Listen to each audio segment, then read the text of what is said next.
Hello, and welcome to the Get Lean and Eat Clean podcast. My name is Brian Grin. I'm a certified health coach, trainer, and author.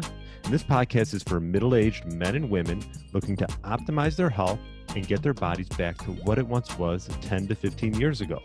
I will give you simple, actionable items to get long-term sustainable results. Thanks for listening and enjoy the show.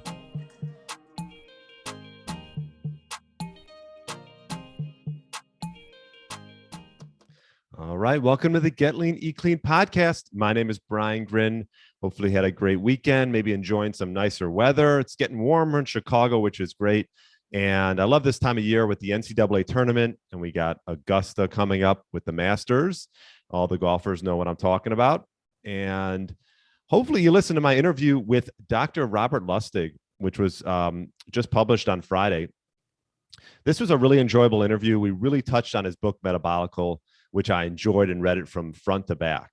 And so definitely listen to that if you haven't. I've done it already a few times. So I enjoyed it. Probably one of my favorite interviews. So check that out.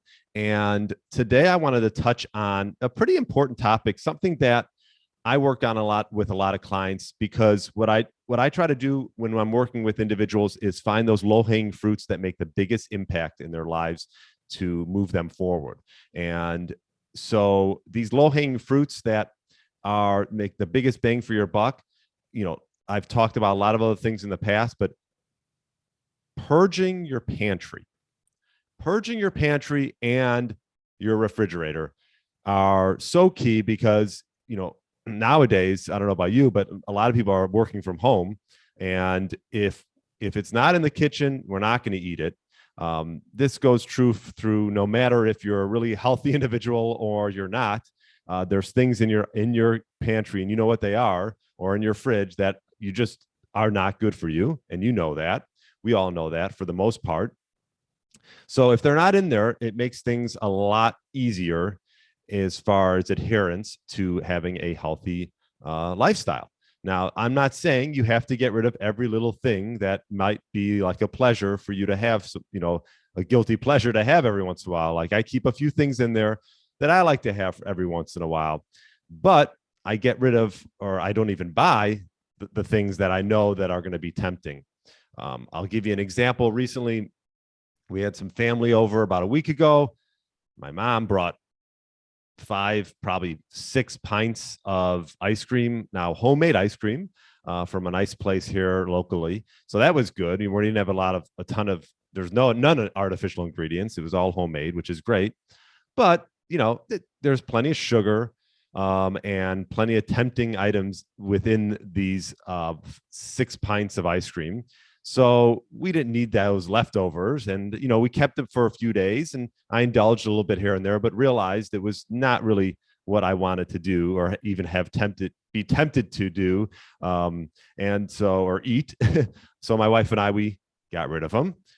They served their purpose, and we moved on. So a lot of times we don't buy that stuff, so we don't have to do much of a purge. But there's an example where you have some people bring over some type of dessert, and you feel bad, but it is what it is. So it served its purpose. So that's just one example, but I wanted to get into sort of the pantry purge and then the refrigerator purge as to things and items that you should eliminate right off the bat. Okay. And right off the bat, as far as for the pantry purge, is shelf-stable items that contain these big 3 items: polyunsaturated fatty acids, which I'm going to talk more about, sugars, and grains. So if you can get rid of any of these items containing those ingredients, you're going to make a huge progress on not only your health, but your family's health as well. And many of the foods to eliminate are the obvious, right? The chips, the crackers, the cookies, the breakfast cereals, the breads, the dry pastas. So all of these items, for the most part, I'd say 90% of them have these refined seed vegetable oils, which is polyunsaturated fatty acids, which is PUFAs, and these sweeteners that can sneak into all these items. So if you do have them, be sure to read the labels, even on things like soups, pasta sauces, beef jerky, trail mix, nuts and seeds and nut butters. I mean, these vegetable seeds oils are everywhere. So make sure you read what's in them before you buy them. And if you do have them on the shelf, maybe it's time to eliminate them. There's a line called Primal. It's Primal Blue. Primal Kitchen Condiments. So check that out if you're looking for some ketchup or dressings, or even like a healthy mayo. They have a nice line. My good buddy Brad Kearns Brad's and Mark Sisson started that a while back. So check that out. Primal Kitchen. So anyways, we want to eliminate those big three: the PUFAs, the sugars, the grains. I don't have to tell you, these items, aside from being full of preservatives, there's hidden sugars, there's grains, and these hyper processed foods. There's just they're in overabundance of them, and we want to try to eliminate these hyper processed foods because they do no good for us. They keep stimulating excessive insulin production and just throw off a lot of our mitochondria and our metabolism to boot. So want to avoid that. I was actually looking up some statistics. The average American consumes 115 pounds of sugar annually. And if you listen to my interview with Dr. Robert Lustig, he touches on that. Sucrose, which is like table sugar, and you got glucose and fructose. The bottom line is, fructose is something you want to you don't have to necessarily totally eliminate it, but if you could eliminate 80% of the things that have fructose in them, that would be great. That's high fructose corn syrup. So that would be your juices, most juices, a lot of sauces, they have fructose corn syrup in them. So take a look, read the labels.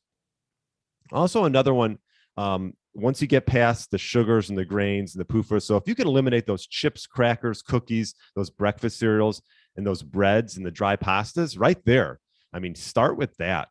Eliminate those, okay? Then you can start looking into labels, like I mentioned. And if you're seeing these vegetable oils in the soups and the pasta sauces, just be aware of that the next time you go. I'm not saying you have to throw all that stuff out now, but next time you go shopping, you can replace, instead of getting a ketchup that has high fructose corn syrup and, let's just say canola oil in it, you can find a line from like Primal Kitchen that has organic ingredients and no vegetable oils in them. So very easy to do that.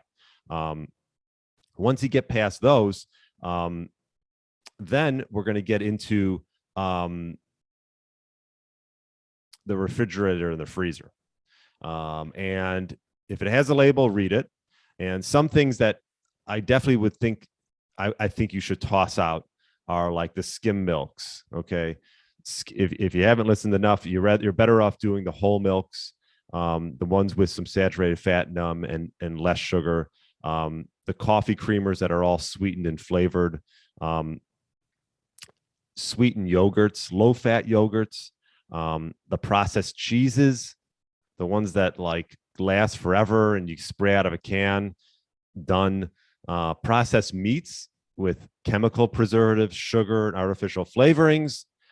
Ice cream, like I mentioned, obviously homemade ice cream is better than most of the stuff you get at the store, but you're dealing with a lot of sugar in most of these ice creams. Trust me, I like ice cream and I try to find some good ones. There are some better ones where there's mainly cream and milk and not a ton of added artificial ingredients and sugars and things like that, but still very tough to come by. Most frozen baked goods, and then you're talking about all your popsicles and sweetened frozen fruit products. Obviously, if you have kids, I understand if you want to keep some of this stuff around, but maybe you can find a brand where the ingredients are a little bit cleaner and not loaded too much with sugar. So another one is sweetened beverages. One of the points that Dr. Robert Lustig talked about when I interviewed him was eat your fruit, don't drink it. And if you got sweetened beverages, you're drinking sugar. It is like, honestly, like that's probably the first thing I would eliminate is these designer coffees, these energy drinks, these fruity drinks, and fruity drinks and juices. The sodas, these sport drinks, sweetened teas, even vegetable juices. Okay. This would be like probably number one, along with the first three things I mentioned up above, which was like the chips, the crackers, the cookies, the breakfast cereals, the breads, and the dry pastas. Those, along with the sweetened beverages, start with that because they have high fructose corn syrup in them for sure. For the most part, 80-90% of them do. And then you can get into the condiments, which I touched on already. Check out those Primal Kitchen condiments as opposed to just the mainstream ones that are just laced with sugar and bad oils. And then, like I mentioned, avoid the low-fat, non-fat dairy. They have a high carb count. They have lactose and casein, which could compromise and exacerbate allergies and even compromise immune system. Most traditional conventional dairy products I would avoid. Okay, because they're also going to have antibiotics, hormones, and pesticides in them. So if you can get a quality dairy, that's fine. If you want to go that route, I actually just recently went and got some raw milk from the farm about 45 minutes away from here, which I like to add in from time to time. So I would start with that. I don't want to overwhelm you. You got to get rid of every little thing in your cabinet. But to repeat, I would definitely start with the cookies, the chips, the crackers, the breakfast cereals, the breads, the dry pastas, and those, along with the fruit juices, the sweetened beverages, the designer coffees, the energy drinks, the fruity drinks. Start with those. Let me know how it goes, and then you can move on from there. And trust me, there's plenty of things you can get instead of those, and you'll be feeling a lot better if you don't have those in your house to tempt you. So I really think purging these items is crucial to longevity, to health, to just feeling great on an everyday basis, and not even tempting yourself to reach into the cabinet and grab them or the refrigerator. So that's what I wanted to touch on today. Hopefully this will be a first step. If you've never done it before, start with it, because once you do it once, hopefully you don't have to do it much after that. And when you go to the store next time and buy, you'll just completely avoid these things, so you don't have to waste a bunch of money and throw it out. So if you got questions, go ahead and email me, brian@briangrin.com. Also, if you've been listening, I would love a review. 5-star review would be great. And there's my dog who made it almost through the whole podcast without barking. Enjoy the rest of your week, and I will talk to you on Friday. Thanks for listening to the Get Lean, Eat Clean podcast. I understand there are millions of other podcasts out there, and you've chosen to listen to mine, and I appreciate that. Check out the show notes at briangrin.com for everything that was mentioned in this episode. Feel free to subscribe to the podcast and share it with a friend or family member that's looking to get their body back to what it once was. Thanks again, and have a great day.